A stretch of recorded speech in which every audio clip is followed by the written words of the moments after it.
Hi everyone. आज के इस वीडियो में हम लोग करने वाले हैं क्लास 8 का logical reasoning in one shot. ठीक है, पूरा लॉजिकल रीजनिंग का सेक्शन इस वीडियो में हम लोग क्लियर कर लेंगे। ठीक है, बहुत स्पीड में मैं पढ़ाऊंगा, तो स्टार्ट करते हैं इस वीडियो को। काफ़ी डिटेल में मैं ऑलरेडी पढ़ा चुका हूँ, ठीक है, इसलिए ज़्यादा डिटेल में नहीं समझाऊंगा, ऊपर ऊपर से समझा दूंगा। ठीक है, क्वेश्चन नंबर 41 देखते हैं क्या बोल रहा है ना। Complete the following series correctly. हर बार ये क्वेश्चन आ ही जाता है, ठीक है, फर्स्ट में। तो आपको इसमें सीरीज़ कंप्लीट करना है, ठीक है, सीरीज़ को कंप्लीट करना है ना। पहले 5 है, फिर 11 है, फिर 23 है, फिर 47 है। तो पूछ रहा है कि 47 के बाद क्या होगा, ये पूछ रहा है। तो यहाँ पे देखो क्या फॉलो हो रहा है, कौन सा सीक्वेंस यहाँ पे फॉलो हो रहा है। देखो यहाँ पे 5 से 11 कैसे आ गया, 5 से यहाँ पे 11 कैसे आया, पहले ये चीज़ देखो। 5 से पहले 2 को मल्टीप्लाई किया होगा, है ना, पहले 2 को मल्टीप्लाई किया होगा, फिर 1 को ऐड किया होगा, तभी तो 11 आया ना। 5 2 ज़ा 10 प्लस 1 11। पहले 5 को 2 से मल्टीप्लाई किया होगा, फिर प्लस 1 किया होगा, तभी 11 आया। फिर 11 से 23 कैसे हो गया, फिर वही सेम चीज़ किया होगा, फिर सेम चीज़ किया होगा। 11 को 2 से मल्टीप्लाई करेंगे तो क्या हो जाएगा, 22 हो जाएगा। फिर प्लस 1 कर देंगे तो क्या हो जाएगा, 23 हो जाएगा। फिर 23 से फिर 47 कैसे हो गया। अगेन 23 को 2 से मल्टीप्लाई किया होगा, है ना, 23 को पहले 2 से मल्टीप्लाई किया होगा। ठीक है, 23 को पहले 2 से मल्टीप्लाई किया होगा तो क्या हो जाएगा, 23 को 2 से मल्टीप्लाई करेंगे तो क्या हो जाएगा, 46 हो जाएगा। फिर प्लस 1 कर देंगे तो क्या होगा, 47 हो जाएगा। समझ रहे हो बात को, आप समझ रहे हो क्या बोल रहा हूँ मैं। क्या हो रहा है, 5 से 11 कैसे हो जा रहा है, 11 से 23 और 23 से 47 कैसे हो जा रहा है। हम लोग 2 से मल्टीप्लाई कर रहे हैं और प्लस 1 कर रहे हैं, यही चीज़ कर रहे हैं ना। तो फिर 47 के बाद क्या होगा, 47 के बाद क्या होगा, 47 को भी 2 से मल्टीप्लाई कर दो और प्लस 1 कर दो। 47 को जब 2 से मल्टीप्लाई करोगे तो क्या हो जाएगा, 94 हो जाएगा ना। 47 को 2 से मल्टीप्लाई करोगे तो क्या हो जाएगा, 2 से मल्टीप्लाई करोगे तो क्या हो जाएगा, 94 हो जाएगा। और उसमें प्लस 1 कर दो, क्या हो जाएगा, 95 हो जाएगा। ऑप्शन नंबर यहाँ पे सी आंसर सही हो जाएगा। सिंपल क्वेश्चन का simple answer. I hope clear है। ठीक है, क्वेश्चन नंबर 42 देखते हैं। देखो इस टाइप का क्वेश्चन भी मैं करा चुका हूँ, है ना। क्लियर आपको बोला A to Z तक पूरा लिख लिया करो, ऐसे करके किया करो, है ना। पर यहाँ पर उतना करने की ज़रूरत नहीं, यहाँ पर सिंपल आप आंसर निकाल पाओगे। आपको इस सीरीज़ को कंप्लीट करना है ना करेक्टली, है ना। इस सीरीज़ को A के बाद Z है, Z के बाद B है, B के बाद Y है, Y के बाद C है, C के बाद क्या, वही पूछ रहा है। देखो सिंपल सा चीज़ है। A से Z कैसे आ गया, A से Z कैसे आ गया, A से Z कैसे बन गया। देखो ध्यान से, यहाँ पे एकदम कॉन्सेप्चुअल लगाओ, अपना दिमाग लगाओ, लॉजिक लगाओ, लॉजिकल रीजनिंग एकदम लॉजिक लगाएंगे। ए से जेड कैसे हो गया, ए पहला लेटर है, इंग्लिश के अल्फ़ाबेट का पहला लेटर ए है, लास्ट लेटर जेड है, यही हुआ ना। पहला लेटर लिया, 26 लेटर होता है ना टोटल, 26 लेटर्स होते हैं इंग्लिश में अल्फ़ाबेट में, है ना। तो पहले फर्स्ट लेटर लिया ए, फिर लास्ट वाला लेटर लिया जेड, है ना, लास्ट वाला लेटर ले लिया जेड, ठीक है, यही चीज़ किया। फिर उसके बाद बी ले लिया, इंग्लिश अल्फ़ाबेट का सेकेंड लेटर ले लिया, फिर सेकेंड लास्ट लेटर ले लिया वाई, ए का जेड कर दिया, है ना। फिर बी के बाद वाई हो गया, बी का वाई हो गया, है ना। फिर वाई, फिर सी का क्या होगा ये आपसे पूछ रहा है, एक्स क्या हो जाएगा, एक्स हो जाएगा, है ना, एक्स हो जाएगा। बात समझ रहे हो आप इस चीज़ को, बहुत आसान है, आप समझो इस बात को। देखो फिर समझाता हूँ मैं, फिर समझाता हूँ। ए से जेड हो गया, पहला लेटर लिया, इंग्लिश अल्फ़ाबेट का पहला लेटर ले लिया, फिर ये लास्ट वाला लेटर ले लिया, लास्ट वाला इंग्लिश अल्फ़ाबेट का लास्ट वाला लेटर जेड ले लिया। फिर बी ले लिया, सेकेंड लेटर ले लिया, फिर सेकेंड लेटर ले लिया, है ना। फिर लास्ट सेकेंड लेटर ले लिया, लास्ट सेकेंड लेटर क्या होता है, वाई होता है, वाई होता है ना, वाई होता है, ठीक है। फिर सी ले लिया, सी ले लिया, है ना। तो सी के साथ क्या होगा, फिर सी ले लिया ना, सी थर्ड लेटर ले लिया, पहले से 3 लेटर, पहला 3 लेटर ले लिया, सी ले लिया। फिर आपको लास्ट से अब देखना है, लास्ट थर्ड लेटर क्या हो जाएगा, एक्स हो जाएगा। तो यहाँ पे एक्स करेक्ट आंसर हो जाएगा। आई होप आप समझ पा रहे हो इस चीज़ को, है ना, आई होप समझ पा रहे हो। या फिर आप ना पूरा ABCD लिखो, A to Z तक लिखो, उसके बाद ध्यान से देखो ना, आप पता चल जाएगा आपको, ज़्यादा डिटेल में नहीं बताऊँगा। ठीक है, 43 नंबर देखते हैं। देखिए ये वाला क्वेश्चन देखिए क्या बोल रहा है, कितना आसान क्वेश्चन है। ऑड वन चूज़ करना है, इससे आसान क्वेश्चन क्या हो सकता है यार। क्लास 8 के लेवल का है क्या ये, क्लास 5 के लेवल का है, क्लास 5 के लेवल का है। इक्विलेटर ट्रायंगल का टाइप है, आइसोसेलेस, स्केलेन, ये सब क्या है, ट्रायंगल का टाइप है, हमने पढ़ा है ना। इक्विलेटर ट्रायंगल होता है, एक आइसोसेलेस ट्रायंगल होता है, एक स्केलेन ट्रायंगल होता है। रोम्बस क्या है, रोम्बस एक क्वाड्रिलेटरल है। ये तीनों क्या है, ट्रायंगल का टाइप है, ट्रायंगल का एक तरह है ना, टाइप है, ठीक है। लेकिन रोम्बस क्या है, रोम्बस एक क्वाड्रिलेटरल है, तो आंसर क्या हो जाएगा, रोम्बस हो जाएगा। इन चारों में सबसे अलग क्या है, रोम्बस, है ना। रोम्बस पे टिक मार दो, rhombus, C number. Easy question 44 देखते हैं। इससे भी मैंने आपको हार्ड लेवल के क्वेश्चंस करा रखे हैं ना, तो ये सब बहुत आसान लगेगा आपको, है ना। देखो ये वाला भी क्वेश्चन देख लो, वही कोड डिकोड वाला है, टी क्लू वाला है ना, करा चुका हूँ आपको। देखो क्या है, ड्यूरिंग अ मिस्ट्री गेम, भाई एक मिस्ट्री गेम है, the clue message were coded, the first clue R K sorry क्या है एक जरा, आर जी के सी को डिकोड किया गया किस में, TIME में, ठीक है। अब इसको टाइम भी पढ़ सकते हो, नो प्रॉब्लम फॉर दैट, ठीक है। आर जी, अच्छा छोटा छोटा लिख देता हूँ यहाँ पे, छोटा सा लिख देता हूँ, आर जी के सी को डिकोड किया गया किस में, TIME में, ठीक है। ओके, फिर से बड़ा हो गया, हाँ अब देखिए, ठीक है, अब ऊपर वहाँ पे लिख दिया, ठीक है। तो इसको डिकोड किया गया इसमें, RGKC को डिकोड किया गया टाइम में, TIME में, ठीक है। तो आपको क्या बोल रहा है ना, the next clue is QC, अच्छा नीचे लिख देते हैं थोड़ा, QCAPCR, ठीक है। The second clue was be decoded like the first clue. अगर इसको भी डिकोड किया जाए इसी फर्स्ट क्लू की जैसा ही, तो फिर what will they get as the second clue. Second clue क्या मिलेगा बताओ, इसका क्या मिलेगा, क्या मिलेगा इसका बताओ, आप लोग बताओ, क्लियर बताओ, है ना। अरे देखो बात सिंपल सी है यार, RGKC को कलर चेंज कर देते हैं, RGKC को ओके गाइस, थोड़ा जल्दी कर लेते हैं इसको, है ना। ठीक है, कलर चेंज किया था हमने, RGKC को हमने TIME लिख सकते हैं, कैसे कैसे लिख दिया, RGKC को TIME कैसे लिख दिया हमने, पहले ये चीज़ देखो। आर के बाद क्या होता है, आर के बाद क्या होता है, एस होता है ना, एस के बाद क्या होता है, टी होता है, मतलब 1 लीटर का गैप है, 1 लीटर का गैप है, देखो यहाँ पे नोट करो इस चीज़ को, है ना।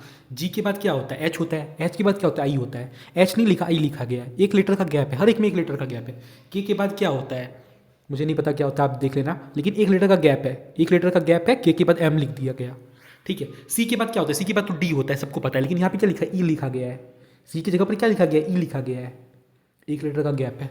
सी के बाद डी होता है, लेकिन 1 लीटर का गैप है, वैसे ही इधर भी आपको करना है, 1 लीटर का गैप आपको डालना है, क्यू के जो बाद होता है उसके भी बाद का आपको डाल देना है, ठीक है। ठीक है, तो क्यू के बाद पता नहीं क्या होता है, लेकिन एस हो जाएगा उसके बाद, ठीक है। क्यू के बाद कुछ होता होगा, उसके बाद एस होता है। सी के बाद क्या होता है, सी के बाद डी होता है, लेकिन डी नहीं लेना है, डी के बाद वाला लेना है, ई ले लेना है, ठीक है, ई हो जाएगा।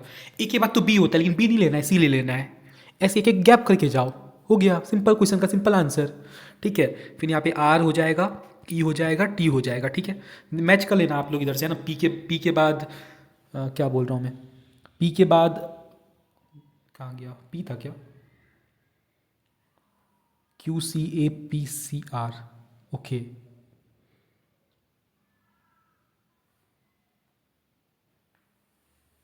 ठीक है, सी के बाद क्या होता है, ई हो जाएगा ना, सी के बाद डी होता है, लेकिन डी नहीं लेना है, ई ले लेना है ना। फिर आर के बाद कुछ होता है, लेकिन हमको टी ले लेना है, ठीक है। मतलब मिला जुला के यहाँ पे जो आंसर हो जाएगा वो क्या हो जाएगा, सीक्रेट हो जाएगा, ठीक है। यहाँ पे जो आंसर है वो क्या हो जाएगा, सीक्रेट हो जाएगा, है ना, सीक्रेट हो जाएगा। थोड़ा सा यहाँ पे समझाने में मुझे बना नहीं, आई होप आप समझ गए होंगे, है ना। मतलब 1 लीटर का गैप करके लेना था, ठीक है, 1 लीटर का गैप करके लेना था। जैसे कि यहाँ पे पी था, है ना, पी था, जैसे यहाँ पे पी था, पी के बाद क्या होता है, क्यू होता है, लेकिन क्यू नहीं लेंगे हम लोग, आर ले लेंगे, ऐसे करके आपको करना था, ठीक है, ऐसे करके आपको करना था, है ना। समझ रहे हो बात को, आई होप समझ रहे हो, आपकी जमी जो गया आपको थोड़ा दिक्कत हुआ होगा। देखते क्वेश्चन नंबर 45 देखते हैं, फिर से एक आसान क्वेश्चन आ गया, कर लो इसको भी, है ना, फटाक से। पॉइंटिंग एट अ लेडी, भाई एक लेडी को पॉइंट करते हुए, है ना, एक लेडी को पॉइंट करते हुए, इशारा करते हुए उसकी तरफ सोहन बोलता है, एक लेडी की तरफ इशारा करते हुए सोहन बोलता है ना। यहाँ पे एक लेडी है, ठीक है, लेडी एल से सोहन उसकी तरफ इशारा करते हुए बोलता है कि वो कौन है, she is wife of my uncle's only brother, वो पत्नी है, वाइफ है किसकी, मेरे अंकल के इकलौते भाई की, मेरे अंकल मेरे चाचा के इकलौते भाई क्या, है ना, मेरे चाचा के इकलौते भाई का, मेरे चाचा के इकलौते भाई मतलब मेरे पापा, सोहन के पापा, ठीक है, सोहम के पापा, ठीक है, सोहम के पापा की इकलौती पत्नी है, ठीक है, इकलौती पत्नी है ना। तो मतलब सोहन की कौन हो गई, सोहन के पापा की पत्नी की सोहन के पापा की इकलौती पत्नी है, सोहन के पापा की, तो मतलब सोहन की कौन हो गई, मम्मी हो गई ना, बात खत्म, सिंपल, मदर पे टिक कर दो, है ना। यही तो पूछ रहा था, how is the lady related to Sohan, lady Sohan से क्या रिश्ता है भाई, ये मदर का रिश्ता है, माँ का रिश्ता है, ठीक है, सबसे अच्छा रिश्ता है, ओके। 46 नंबर देखते हैं, इससे भी हार्ड लेवल क्वेश्चन आपको करा चुका हूँ, है ना, पढ़ के देखो, बड़ा आसान क्वेश्चन है ना, करा चुका हूँ। डायरेक्शन वाला चीज़ तो बहुत बार मैंने क्लियर किया है ना, ऊपर नॉर्थ होता है भाई, नीचे साउथ होता है, इधर वेस्ट होता है, इधर ईस्ट होता है, कितनी बार ना जाने में एक्सप्लेन कर चुका हूँ। चलो करते हैं भाई, ड्यूरिंग स्कूल पिकनिक, भाई स्कूल पिकनिक का वक्त है, हाँ, तो अभी 1 जनवरी भी आ रहा है ना। अनिल वॉक्स 8 मीटर साउथ, अनिल किधर जाता है भाई, साउथ जाता है 8 मीटर, मान लो अनिल यहाँ बीच में था, ठीक है, अनिल साउथ जाता है, कितना जाता है, 8 मीटर जाता है, अनिल 8 मीटर साउथ की तरफ जाता है, ठीक है, फ्रॉम द कैंप से, देन टर्न्स लेफ्ट, फिर लेफ्ट मुड़ जाता है and walk 6 metre towards the food stall, ठीक है, साउथ 8 मीटर जा रहा है, फिर वो लेफ्ट मुड़ गया। लेफ्ट क्या होगा उसके लिए, आप सोचो, यहाँ पे आप यहाँ पे खड़े हो, सोचो आप यहाँ पे खड़े हो, आपके लिए लेफ्ट क्या होगा, एकदम इमेजिन करो ना आप वहाँ पे खड़े हो, तो ये इधर आपका राइट हो जाएगा, इधर लेफ्ट, हाँ इधर लेफ्ट हो जाएगा, इधर लेफ्ट हो जाएगा, ठीक है, इधर लेफ्ट हो जाएगा। 6 कितना बोला था, 6 मीटर इधर लेफ्ट चल रहा है, ठीक है, 6 मीटर लेफ्ट चला फूड स्टॉल की तरफ, देन अगेन टर्न्स लेफ्ट, फिर लेफ्ट मुड़ गया, फिर लेफ्ट मुड़ गया, वॉक्स 8 मीटर, फिर 8 मीटर वॉक किया।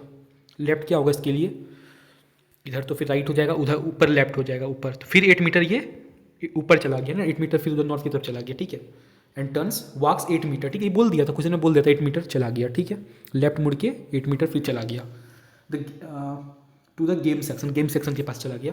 How far is Anil from the camp, camp से वो कितना दूर है, कैंप कहाँ पे था, यहाँ पे था कैंप, यहाँ पे था ना कैंप, यहाँ पे हमने माना है कैंप यहाँ पर है, तो कैंप से वो कितना दूर है, देखो ये कितना दूरी है, ये कितना दूरी है, ये दूरी कितना है, ये दूरी कितना है, कितना है ये दूरी, कितना है ये दूरी, कितना है ये दूरी बताओ। अरे भाई इधर 8 है, इधर 8 है, इधर 6 है, उधर ऊपर भी 6 होगा, सिंपल 6 आंसर है ना। रेक्टेंगल का प्रॉपर्टी इस्तेमाल कर लो ना, सिंपल, या देख के पता चल ही जाता है ना, ठीक है, 6 मीटर से आंसर हो जाएगा। अगला क्वेश्चन देखते हैं, क्वेश्चन नंबर 47। देखो अगेन इस टाइप का क्वेश्चन मैं आपको करा चुका हूँ, है ना भाई, पहले एक लाइन बना लो, है ना, एक लाइन बना लो ऐसे प्यारा सा, है ना, इधर भाई लेफ्ट हो जाता है, इधर राइट हो जाता है ना, पता चल रहा है इस चीज़ से, देख के पता चल जाता है, राइट। कलर चेंज कर लें क्या, फेवरेट कलर लगाते हैं, चलो ठीक है, मेरा फेवरेट नहीं, पता नहीं किसका फेवरेट है। 5 फ्रेंड्स, 5 दोस्त हैं, ठीक है, अंजलि, भारत, चित्रा, दीपक एंड ईसा, 5 दोस्त हैं, हर बार का ये क्वेश्चन आना है ना। आर सीटिंग इन एक रूम में बैठे हैं, फेसिंग नॉर्थ की तरफ फेस करके बैठे हुए हैं, ठीक है, 5 दोस्त हैं भाई, अंजलि, भारत, चित्रा। अच्छा भारत से याद आया, हमने एक न्यू चैनल खोला है ना, आयुष कुमार भारत, तो उस चैनल को जाकर सब्सक्राइब कर लेना जिन्होंने नहीं किया है, ठीक है। Are sitting in row facing north, Deepak is sitting to the immediate right of Anjali, ठीक है भाई, 5 दोस्त बैठे हैं, ठीक है, दीपक कहाँ बैठा है भाई, इमीडिएट राइट पे बैठा है अंजलि के, अंजलि के एकदम राइट में बैठा है दीपक, अंजलि के इमीडिएट मतलब तुरंत एकदम बगल में ही, समझो ना, बगल के राइट में ही, ठीक है। अंजलि कहाँ बैठी है, मान लो अंजलि यहाँ पे बैठी है, मान लो ना, मानना ही पड़ेगा, क्या करोगे, मान लो यहाँ पे अंजलि बैठी है, अंजलि के राइट में दीपक बैठा है, इमीडिएट राइट पे दीपक बैठा है, क्वेश्चन बोल रहा है, मैं नहीं बोल रहा, क्वेश्चन बोल रहा है, अंजलि के इमीडिएट राइट पे दीपक बैठा है, हमने मान लिया कि अंजलि यहाँ बैठी है तो दीपक यहाँ बैठा है, ठीक है, क्लियर है। Bharat is seating at the right and, Bharat कहाँ पे बैठा है, भारत लास्ट में बैठा है ना, एकदम राइट एंड में बैठा है, लास्ट में एकदम, ठीक है। Chitra is sitting between Deepak and Isa, Chitra कहाँ बैठी है, दीपक और ईसा के बीच बैठी है, दीपक और ईसा के बीच, तो यहाँ पे ईसा बैठी होगी, यहाँ पे ईसा बैठी होगी, है ना, और इन दोनों के बीच में यहाँ पर चित्रा बैठी होगी, ठीक है। Who is seating in the middle, middle में कौन बैठा है, मिडिल में कौन बैठा है, तो देख के तो पता चल ही रहा है ना यार, देख के तो पता चल ही रहा है, पता नहीं चल रहा है क्या आपको, ये 2 ईसा और ये क्या था बी से भरत, कौन बैठा है, कौन बैठा है बीच में, चित्रा बैठी है, बीच में चित्रा बैठी है, बात खत्म। एक बार फिर से देख लो वीडियो को, समझ जाओगे, बहुत आसान क्वेश्चन है, क्या बोलो, चित्रा बैठी है ना, Chitra, option number D, very nice, correct answer है, ठीक है।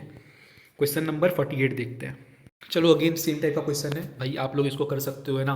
राहुल भाई सोच रहा है भाई न्यू साल सेलिब्रेशन करेगा, है ना, तो 1 जनवरी 2024 को कौन सा डे है, मंडे है, ठीक है, 1 जनवरी 2024 को कौन सा डे, मंडे है, ठीक है। And he wanted to know the date the 1 January 2025 को कौन सा डे होगा, कैलेंडर में देख के बता दो ना, आप सबको तो पता ही होगा ही, है ना, 1 जनवरी 2025 को कौन सा डे, आप सबको पता होगा ही, है ना, बताने की ज़रूरत नहीं है, वेडनेसडे है, मुझे तो पता है, ठीक है, पर फिर भी आंसर यहाँ पे निकालते हैं। क्या बोला था क्वेश्चन में, 1 जनवरी 2024 को कौन सा डे है, मंडे है, हम सबके फेवरेट मंडे, रोज़ खाते मम्मी के डंडे, ठीक है। तो 1 जनवरी 2025 को कौन सा डे होगा, ये पूछ रहा है ना, ये पूछ रहा है ना, ये पूछ रहा है ना, 24 क्या है, 2024 क्या लीप ईयर है, कितने डेज होंगे, 366 डेज होंगे, स्टेप्स याद रखो, स्टेप्स मैंने बताया है, क्या करोगे जब कितने डेज होंगे, कितने डेज होंगे, 366 डेज होंगे, है ना, लीप ईयर है, 366 डेज होंगे, डिवाइड करो को 7 से, क्या हो जाएगा, 7 5 से 35, है ना, 1 जाएगा, 6 बचेगा, 2 है ना, यहाँ पे 14 आ जाएगा, 2 बच जाएगा, है ना, यहाँ पे रिमाइंडर क्या बचा, 2 बचा, रिमाइंडर क्या बचा, 2 बचा, 2 दिन जोड़ दो, मंडे में 2 दिन जोड़ दो, क्या हो जाएगा, ट्यूसडे वेडनेसडे, आंसर क्या हो गया, वेडनेसडे, वेडनेसडे आंसर हो गया सर, बात खत्म है सर, वेडनेसडे, क्लियर है। एक बार फिर से देख लो, अगर क्लियर नहीं है तो वेडनेसडे, ठीक है, Wednesday is the correct answer. 49 number देखते हैं। चलिए अब भाई किंग ऑफ हिंदुस्तान ओलंपियाड से पढ़ने आया तो थोड़ा इजी करके पढ़ाऊंगा ही ना। 49 नंबर देखो, Amit went to a new ice cream shop, भाई एक नए आइसक्रीम की दुकान पर गया है ना ठंडे के टाइम पे। ज्वाइन द, क्या लिखा हुआ है, ज्वाइन द क्यू, ओके मतलब होता है वही भीड़ होता है, ठीक है, लाइन लाइन जो लगती है ना उसी को बोलते हैं, ठीक है। He founded himself 8th from the front and 12th from the back. अरे मंदिर जाते हो ना प्रसाद लेने तो एक लाइन में लगते हो ना, तो वही आइसक्रीम के लाइन में लगा हुआ है, ठीक है। ओके तो वो क्या है ना, he founded himself 8th from the front, वो फ्रंट से ना 8th पोजीशन पे, फ्रंट से ना 8th पोजीशन पे है, ठीक है, ऐसे करके बनाता हूँ ना, फ्रंट से वो 8th पोजीशन पे है, ठीक है, फ्रंट से वो 8th पोजीशन पे है। और अगर आप बैक से देखो, पीछे से देखो है ना, and 12th from the back, और बैक से वो 12th पोजीशन पे है। कौन? अमित, एक ही लड़का है ना अमित, एक ही लड़का है, ठीक है, एक ही लड़का है ना 12th पोजीशन। आगे से वो 8th पोजीशन पे, पीछे से वो 12th पोजीशन पे, ये बोलना चाह रहा हूँ मैं, ठीक है। As he waited Amit began to calculate how many people were there in queue, कि भीड़ में कितने लोग हैं ये जानना चाहता है, लाइन में कितने लोग हैं टोटल वो जानना चाहता है। टोटल कितने पीपल, टोटल कितने लोग हैं ये पूछ रहा है क्वेश्चन। टोटल कितने लोग हैं, गिन लो ना, गिन लो ना, गिन लो। कैसे गिनोगे सर, मैं तरीका बताऊँ, तरीका बताऊँ, दोनों को प्लस करो, 8 + 12 कितना होगा, 20 होगा ना। तो आप तो बोलोगे सर 20 पीपल, 20 आदमी है, 20 पे फटाक से टिक मार दोगे ऑप्शन नंबर ए पे। नहीं, अमित तो यहाँ पे 2 बार गिन गया ना, एक 8th पोजीशन पे भी आपने गिन लिया, 12th पोजीशन पे भी गिन लिया, दोनों तो एक ही आदमी है ना, अमित ही है ना। तो यहाँ पे एक माइनस कर दो, क्या हो जाएगा, 19 हो जाएगा। तो 19 यहाँ पर आंसर हो जाएगा। आसान क्वेश्चन था, आई होप ज़्यादा समझाने की ज़रूरत नहीं, आप लोग समझ पा रहे हो इस चीज़ को, है ना। एक बार फिर से देखो ना, समझ जाओगे, ज़्यादा कुछ खास नहीं है। 50 नंबर देखते हैं। देखो ये थोड़ा कन्फ्यूजेबल सा क्वेश्चंस आ गए हैं, नए नए क्वेश्चंस आए हैं मुझे लगता है, ठीक है। तो statement given followed by conclusions is given below, which of the following conclusion logically follows the given statement. ज़्यादा टेंशन नहीं लेना है, सिंपल सिंपल आंसर करके निकल जाना है, ठीक है। ज़रा समझना भी नहीं है इस चीज़ को, है ना, पर दिमाग में घुसना भी नहीं है, कंफ्यूज कर देगा आपको। नो कार इज़ बाइक, देखो कंफ्यूज करने का स्टार्ट कर दिया, नो स्टेटमेंट ही कंफ्यूज कर रहा है। No car is bike, car bike नहीं है। Some bikes are fast things, पढ़ लिया आपने, स्टेटमेंट पढ़ लिया। अब इसे देख लो कौन सा कंक्लूजन सही है, देखो पहला कंक्लूजन पढ़ो, क्लियर हो जाएगा, कोई दिक्कत नहीं है। No car is fast thing, कोई भी कार फास्ट थिंग नहीं है, चलो ठीक है। Some fast things are bike, some fast things are bike, हाँ तो ये वाला सही हो जाएगा, ठीक है। तो यहाँ पे हो जाएगा ऑप्शन नंबर बी, यहाँ पे सही हो जाएगा, ओनली 2 फॉलोज, है ना। क्वेश्चन क्या पूछ रहा था, which one of the following logically, which of the given conclusion logically follows the statement. तो कौन सा ऐसा कौन सा ऐसा यहाँ पे कंक्लूजन है जो कि लॉजिकली फॉलो करता है स्टेटमेंट को। तो ये 2 नंबर वाला फॉलो करता है ना, 2 नंबर वाला फॉलो करता है। Some fast things are bike, कुछ फास्ट थिंग्स बाइक होते हैं, समझाता हूँ मैं। तो ये चीज़ तो बोल रहा था ना, घुमा दिया है ना। Some bikes are fast things, some bikes are fasting, वहाँ पे क्या बोला था, some fast things are bike. तो बात तो ये हो गया ना, तो ये फॉलो कर रहा था वो वाला ऑप्शन नंबर 2 तो, है ना। ऑप्शन नंबर 2 जो है, कंक्लूजन 2 जो है वो फॉलो कर रहा है, कंक्लूजन 1 फॉलो नहीं कर रहा है। क्यों फॉलो नहीं कर रहा है, देखो पढ़ के, यहाँ पे बोल रहा है no car is a bike, यहाँ पे क्या बोल रहा है, no car is a fast thing. तो यहाँ पे तो कार का कुछ जिक्र ही नहीं किया ना, कार फास्ट थिंग है या नहीं है, कुछ जिक्र ही नहीं किया। क्या मतलब हमको, क्या मतलब हमको इससे, है ना। No car is a bike, कोई भी कार बाइक नहीं है, ठीक है, सही बात है, कोई भी कार बाइक नहीं है। सम बाइक्स आर फास्ट, लेकिन कुछ बाइक्स होते हैं वो फास्ट थिंग्स होते हैं, कुछ कार, समझ रहे हो बात को ना। यहाँ पे बोले no car is a fast thing, car तो फास्ट हो सकता है ना, कार तो जल्दी चल सकती है, तो ये तो गलत हो गया ना। इसलिए जो यहाँ पर सिर्फ ऑप्शन कंक्लूजन 2 है ना, यही बस सही है, इसलिए हमने यहाँ पे ऑप्शन नंबर बी सेलेक्ट किया। ओनली 2 फॉलोज है ना, ओनली 2 फॉलोज। तो इसीलिए यहाँ पर क्या हो जाएगा, ऑप्शन नंबर ए हो जाएगा, है ना। Only 2 follows, only 2 follows, only जो ये सेकंड नंबर वाला है ये फॉलो कर रहा है स्टेटमेंट को, है ना। कि सम फास्ट थिंग्स आर बाइक, वहाँ पे लिखा होता है सम बाइक्स आर फास्टिंग, तो यही घुमा के बस लिखा है और कुछ नहीं। ये वाला सही है, ऐसे करके आप कर लेना ना, समझ के, है ना। ज़्यादा डिटेल में मत घुसो, है ना, कुछ कंफ्यूज करने के लिए बस आपको दे दिया गया और कुछ खास नहीं है। बड़े बड़े क्वेश्चन है बस। 51 देखो, फिर वही चीज़ कर दिया। चलिए फाइनली एक आसान क्वेश्चन मिला। ओके, ये वाला उस क्वेश्चन के जैसा नहीं, कन्फ्यूजेबल नहीं है, समझने लायक क्वेश्चन है। भाई 2 स्टेटमेंट गिवन है ना, रीड द फॉलोइंग ऑप्शंस और आंसर कर दो, ठीक है। पहला स्टेटमेंट क्या बोल रहा है, जो प्राइस है पेट्रोल का वो भाई धीरे धीरे बढ़ गया है ना, प्राइस जो है पेट्रोल का बढ़ गया है ना, आपने भी सुना होगा, है ना। जो कॉस्ट है ट्रांसपोर्टेशन का वो बढ़ गया है, सही बात है ना यार। पेट्रोल का दाम बढ़ा इसलिए तो ट्रांसपोर्टेशन का बढ़ गया ना, ट्रांसपोर्टेशन का जो भी कॉस्ट है वो बढ़ गया, है ना। पहले आप एक जगह से दूसरी जगह जाते थे, बहुत कम पैसा लगता था, आज ज़्यादा लग रहा है, आज ज़्यादा पैसा लग रहा है। क्यों लग रहा है, क्योंकि पेट्रोल का दाम बढ़ गया है ना। तो तो यहाँ क्वेश्चन में क्या बोल रहा है, which statement is the cause and which, तो इसमें से कौन सा स्टेटमेंट कॉज है, कौन सा स्टेटमेंट यहाँ पे कॉज है, कॉज मतलब कारण, कौन सा स्टेटमेंट यहाँ पे कारण है और कौन सा स्टेटमेंट यहाँ पर इफेक्ट है। रिजल्ट है, कौन सा स्टेटमेंट यहाँ पे परिणाम है, कौन सा इफेक्ट यहाँ, कौन सा स्टेटमेंट यहाँ पे कारण है। तो भाई देखो देखो यहाँ पे सिंपल समझो, स्टेटमेंट वन जो है ना, ये जो स्टेटमेंट वन है ना, ये कारण है, ये कारण है, ये रीज़न है, ये कॉज है, ये कॉज है। स्टेटमेंट वन जो है कॉज है, इसी की वजह से ना दाम बढ़ा, पेट्रोल का दाम बढ़ गया, इसीलिए तो ट्रांसपोर्टेशन का दाम बढ़ गया, ट्रांसपोर्टेशन का कॉस्ट बढ़ गया, ये इफेक्ट है। स्टेटमेंट टू जो है वो इफेक्ट है। ये बात पढ़ के देखो, समझ के देखो, समझ में आएगा। तो इसलिए यहाँ पे कौन सा ऑप्शन सही हो जाएगा, ऑप्शन नंबर ए सही हो जाएगा। Statement one is the cause and statement two is the effect. बात खत्म है, कुछ नहीं था क्वेश्चन में। 52 देखो, 52 नंबर देखो। देखो भाई सिंपल सा क्वेश्चन है ना, कुछ हार्ड खास नहीं है भाई। इनपुट आपको गिवन है 3 6 4 1 5, ठीक है। उसको स्टेप वन में क्या किया गया, अरेंज कर दिया गया, असेंडिंग ऑर्डर में कर दिए, ठीक है। फिर मल्टीप्लाई कर दिया, 2 से कर दिया, तो ये चीज़ आ गया, बात खत्म। लेकिन आपको इस सबसे कुछ लेना देना नहीं। आपको अब क्या बोल रहा है क्वेश्चन, आप पढ़ो ना क्वेश्चन क्या बोल रहा है। ये तो आपको गिवन पार्टी तो ऐसे ही आपको बता रहा था, डिटेल दे रहा था, ठीक है। मेन क्वेश्चन ये है, what will be the output after step one and step two input is. आपको बोल रहा है कि इनपुट अगर ये है, अगर इनपुट ये है, अगर इनपुट ये है तो आउटपुट क्या होगा, आउटपुट क्या होगा। स्टेप वन और स्टेप टू करेंगे तो स्टेप वन में क्या बोल रहा है कि असेंडिंग ऑर्डर में करना है, स्टेप टू बोल रहा है कि मल्टीप्लाई करना है 2 से। इसके बाद आउटपुट क्या आएगा वो आपको बताना है। चलो बताते हैं, सिंपल तरीके क्वेश्चन है। देखिए यहाँ पर ध्यान से देखिएगा। 2 7 3 8 4 को पहले असेंडिंग ऑर्डर में करो, क्या हो जाएगा, 2 हो जाएगा, 3 हो जाएगा, 4 हो जाएगा, 7 हो जाएगा और 8 हो जाएगा। 2 3 4 7 8, ये आपका असेंडिंग ऑर्डर में हो गया। पहला स्टेप कर दिया, स्टेप वन हमने कर लिया। स्टेप टू में मल्टीप्लाई करना है, इसको 2 से मल्टीप्लाई कर दो, सबको 2 से मल्टीप्लाई कर दो। 2 को 2 से मल्टीप्लाई करोगे 4 हो जाएगा, 3 को 2 से मल्टीप्लाई करोगे क्या होगा, 6 हो जाएगा। 4 को 2 से मल्टीप्लाई करोगे 8 हो जाएगा। 8 को 2 से 7 को 2 से मल्टीप्लाई करोगे तो क्या हो जाएगा, 14 हो जाएगा। 8 को 2 से मल्टीप्लाई करोगे 16 हो जाएगा। ये वाला आंसर है। चलो देखते हैं कौन सा ऑप्शन सही है। तो ये वाला ऑप्शन नंबर सी सही हो जाएगा, ठीक है। सी नंबर ये सही हो जाएगा। अभी हमने देखा किस तरह है ना। आई होप समझ में आ गया, बहुत आसान क्वेश्चन था। अगला क्वेश्चन देखते हैं। Next question please. ये क्वेश्चन साइंस वाला है, ठीक है। साइंस वाला क्वेश्चन है तो इसमें क्या समझाना आप लोग जानते ही हो, है ना। हिंदी भी पढ़ सकते हो, ठीक है, हिंदी भी देख लेना आप, है ना। क्वेश्चन पेपर तो आपको भेज ही दिया है। रीड द फॉलोइंग स्टेटमेंट्स, भैया स्टेटमेंट और रीजन पढ़ लो, स्टेटमेंट पढ़ लो, रीजन पढ़ लो, ठीक है, पढ़ लेंगे। Examining earth orbit and gravitational force, ठीक है, पढ़ लेते हैं। स्टेटमेंट क्या बोल रहे थे, earth revolves around the sun in electrical orbit. सही बात है यार, सही बात है ना, कि जो भाई अर्थ है ना वो सन के चारों ओर रिवॉल्व करता है इलेक्ट्रिकल ऑर्बिट में, ठीक है। इलेक्ट्रिकल मतलब होता है, समझते हो ना, गोल नहीं है, ठीक है। पढ़ोगे आप लोग, आगे पढ़ो, क्लास 9 में है ये चैप्टर, है ना।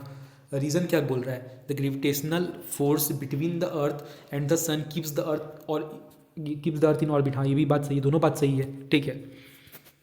हाँ ये बात सही है, ठीक है। ऑप्शन नंबर यहाँ पे बी सही हो जाएगा, है ना। बहुत statement S and R two, दोनों ही स्टेटमेंट बिल्कुल ही सही है। साइंस से तो आप लोग जानते हो इस चीज़ को, है ना, हिंदी भी पढ़ सकते हो। तो ये दोनों बिल्कुल स्टेटमेंट सही है, ठीक है। और जो आर है ना वो करेक्ट एक्सप्लेनेशन है एस का, ठीक है। कि जो भाई ये ग्रेविटेशनल फोर्स है ना, ये अर्थ और सन को ना अलग अलग रखता है, ठीक है। अर्थ को अपने ऑर्बिट में रखता है ना, वरना गिर नहीं जाएगा अर्थ, ठीक है। ग्रेविटेशनल फोर्सेस के पीछे का कारण तो पढ़ोगे आप लोग उसको डिटेल में आगे क्लासेस में, हायर क्लासेस में 9 10 में, ठीक है। तो अभी ये समझ लो कि ये दोनों स्टेटमेंट क्या है, ट्रू है, दोनों स्टेटमेंट सही है और आर यहाँ पे करेक्ट एक्सप्लेनेशन भी है। क्लियर है। अगला क्वेश्चन देख लेते हैं सर। 54। देखो इस वाले क्वेश्चन को मैं ज़रा डिटेल में नहीं बताना चाहता, है ना, बहुत टाइम लग जाएगा इसको समझाने में। मैं सिंपल चीज़ समझाता हूँ, आप सिंपल समझ लेना, ठीक है। How many degrees does the our and move in 3 hours. आपका काम चल जाएगा एग्जाम में, ऐसा मैं बता देता हूँ, ठीक है। सही हो जाएगा आपके एग्जाम में, ठीक है, ऐसा बता देता हूँ। कितना डिग्री हावर हैंड मूव करेगा 3 घंटे में, ठीक है।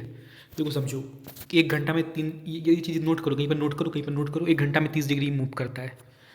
घड़ी का जो हावर हैंड है ना वो 1 घंटा में 30 डिग्री मूव करता है। ये चीज़ रट लो, इस चीज़ को रट लो, कहीं पर लिख लो। अब बस आपको यहाँ बोला 3 घंटा में कितना मूव करेगा, 3 घंटे में कितना मूव करेगा बता दो। 30 गुना 3 कर दो ना, 30 मल्टीप्लाइड बाई 3 क्या हो जाएगा, 90 हो जाएगा। 90 डिग्री यहाँ पे सही हो जाएगा, 90 आंसर हो जाएगा, 90 डिग्री मूव करेगा। ऐसे कर लोगे। क्वेश्चन ने पूछा था ना 3 आवर्स में कितना मूव करेगा, 90 डिग्री, ठीक है, ठीक है। आप लोग मुझे कॉमेंट्स में बताओ 5 आवर्स में कितना मूव करेगा। कुछ ज़्यादा बोल दिया क्या, चलेगा, है ना, चलेगा, ठीक है। बता दो क्या जाता है ना। 5 आवर्स में कितना मूव करेगा, 5 आवर्स में कितना मूव करेगा, 5 आवर्स में कितना मूव करेगा घड़ी। 1 घंटे में कितनी करता है, 1 घंटा में, याद रखना कहीं पर नोट करो, 1 घंटे में 30 डिग्री मूव करता है, 30 डिग्री मूव करता है। 3 घंटे में 90 डिग्री मूव करता है, ठीक है। 5 घंटे में कितना करेगा, कॉमेंट्स में मुझे बता दो, ठीक है। क्लियर है। 55 देखते हैं। बस ये सब क्वेश्चन आपको टफ लगता है ना, बड़ा इजी है, मैं करा देता हूँ ना आपको इजी तरीके से, सिंपल इजी तरीके से करा दूंगा। भाई राहुल के जो फादर है ना वो थ्राइस हिच एज हैं, ठीक है। राहुल के जो पापा हैं ना वो 3 गुना एज के हैं एंड राहुल्स ग्रैंड, ठीक है। राहुल के जो पापा है ना वो राहुल से 3 गुना एज में, मतलब मान लो राहुल का जो एज है ना, मान लो राहुल का एज एक्स है, मान लो राहुल का एज एक्स है, आप वाई भी मान लो, कुछ भी मान लो ना, क्या फ़र्क पड़ता है, एम मान लो, एक्स मान लो, ए मान लो, बी मान लो, ठीक है। मानने में क्या जाता है, राहुल के पापा की एज 3 गुनी है उसके एज की, है ना। हीज एज मतलब राहुल, ये अच्छे से समझो, इस लाइन को समझो अच्छे से, कंफ्यूज मत हो इस लाइन में, इस लाइन में कंफ्यूज बिल्कुल मत हो आप लोग। लाइन में क्या बोल रहा है ना कि जो राहुल के पापा की जो एज है ना वो थ्राइस है उसके एज के, मतलब राहुल के एज से, राहुल को यहाँ पे बोलना चाह रहा है, समझो बात को, क्लियर नहीं कर रहा है लेकिन समझो, है ना। राहुल से 3 गुना है, ठीक है। तो राहुल का एज हमने एक्स मान लिया, तो राहुल के पापा का एज कितना हो जाएगा, राहुल का फादर, या फादर ही लिखते हैं ना, फादर एफ लिख देते हैं फादर। तो राहुल के पापा का एज कितना है, 3 गुना है राहुल से, तो 3x हो जाएगा, ठीक है। और जो उसके ग्रैंड फादर है राहुल के, ठीक है, क्या बोल रहा है यार क्वेश्चन, एक चलो हटाते हैं उसको, दिख ही नहीं रहा है मुझे। Rahul's grandfather is twice as old his father, और राहुल के जो ग्रैंड फादर है ना गाइस, वो क्या है, 2 गुने हैं उसके पापा के एज के, राहुल के पापा के एज से। तो राहुल के पापा का एज 3x है, उसके दादा का जो एज क्या बोला, 2 गुना है उसके पापा के एज से, तो मतलब 2 मल्टीप्लाइड बाई 3x हो जाएगा, तो मतलब 6x डायरेक्टली लिख सकते हो, 2 मल्टीप्लाइड बाई 3x, 3 2 6 हो जाएगा, 6x डायरेक्टली लिख दो, है ना। आपको राहुल का ग्रैंडफादर का एज दिया हुआ है 84 ईयर्स, पुट कर दो 84 ईयर्स यहाँ पे पुट कर दो, है ना। 84 ईयर्स यहाँ पे पुट कर दो, वैल्यू ढूंढ लो एक्स का, क्या हो जाएगा, 14 हो जाएगा ना, 14 हो जाएगा, ये आता है ना कट कुट करने, 14 हो जाएगा, क्या हो जाएगा, 14 हो जाएगा, ठीक है। एक्स की वैल्यू 14 आ गई। Now old is Rahul, how old is Rahul, Rahul कितना ओल्ड है बता दो, एक्स की वैल्यू हमको मिल गई, कितनी मिली, 14 मिल गई। राहुल का हमने एक्स माना, तो एक्स की जगह पर 14 पुट कर दो, राहुल की एज कितनी होगी, 14 हो गई, 14 हो गई, 14 हो गई, ऑप्शन नंबर ए यहाँ पे सही हो गया। किसको समझ नहीं आया मुझे बताना जरा, क्या था इसको, दम था क्या, क्या था इसमें, कुछ नहीं था, करके देखो एक बार अच्छे से, समझ के देखो, है ना, कुछ नहीं है क्वेश्चन में, दम ही नहीं है। 56 नंबर देखते हैं। अब भाई ये चीज़ आप लोग देखते रहो इस वाले ग्राफ में, है ना, ढूंढते रहो, है ना। Select the piece that covers the figure, यहाँ पे कौन सा, यहाँ चारों में से कौन सा यहाँ पे फिगर लगेगा बता दो। अब इसको ध्यान से देखोगे तभी तो बता पाओगे ना, मैंने यहाँ पे ध्यान से देख लिया, मुझे पता चला 4 नंबर। ध्यान से अब आप एक बार देखो, एक बार ध्यान से आप देखो, 4 नंबर यहाँ पे होगा मेरे हिसाब से, ठीक है। मैं यहाँ पे टिक मार के चला जाता हूँ ऑप्शन नंबर डी में, 4 में। आप ध्यान से देखो ना यार, ध्यान से देखो, हर एक चीज़ साइड इधर इधर मैच करो, फिर इधर वाला इसको मैच करो, देखो इधर क्या आएगा, एकदम ध्यान से देखो, एकदम नोट करो इस चीज़ को, तभी आप कर पाओगे, है ना। यहाँ पे डी नंबर होगा, ठीक है, 4 हो जाएगा, है ना। हम लोग आगे के देखते हैं। चलो भाई, ग्राफ वाला क्वेश्चन है, सबका फेवरेट है, सबको आता ही है ग्राफ वाला क्वेश्चन। चलो करते हैं ग्राफ वाला क्वेश्चन को। पता नहीं क्यों आप लोग को ग्राफ वाले क्वेश्चन से बड़ा डर लगता है, क्या था कहीं, अच्छा ग्राफ क्लियर नहीं है, ओ माय गॉड, कुछ वैल्यू दिख ही नहीं रहा है, थोड़ा बहुत दिख रहा है, ये 12 है, ये 8 है, ये 18 है, ये 10 है, ये 20 है, ये 18 है, ये 5 है। चलो मैं बता दूं क्या इसको कैसे करना है, आप लोग करना है इसको, ठीक है। मैं इसको करना नहीं करूँगा, ठीक है, टाइम ज़्यादा वेस्ट होगा, है ना। यहाँ पे क्या है, 12 है, 8 है, 18 है, 18 है, 10 है, ये 10 है, ये वाला 10 है, ये वाला 10 है, 10 है, 10, ये वाला 10 है, ठीक है, ये वाला 20 है, ये वाला 18 है, ठीक है, ये वाला 5 है, ठीक है। ये बात क्लियर कर लिया। अब देखो क्वेश्चन क्या बोल रहे हैं, what was the average in follow, average निकालना, एवरेज नहीं निकालने आता है तो आप लोग को, सिंपल चीज़ है ना, सबको जोड़ लो, सबको जोड़ लो, सबको जोड़ लो, 12 प्लस 8 प्लस कितना है ये 18, कर दूँ क्या, 12 plus 8 plus 18 plus 10 plus 20 plus 18 plus 18 है क्या, ये क्या है पता नहीं, 18 नहीं है क्या, यहाँ पे शायद 15 होगा, ये वाला शायद 15 है ना, ये वाला शायद 15 है, 18, देन ये आपका 5 है, प्लस 5, ठीक है। ये सबको ऐड कर लो और डिवाइड कर दो, 1 2 3 4 5 6 7 7 से डिवाइड कर दो, ठीक है। एवरेज निकालो, इसी को बोलते हैं एवरेज निकालना, तो एवरेज निकाल लो, आपका आंसर आ जाएगा, ठीक है। देख लेना डेसिमल में आपका आंसर आएगा, बता देना मुझे कौन सा है करेक्ट आंसर है कमेंट्स में। 58 देखते हैं।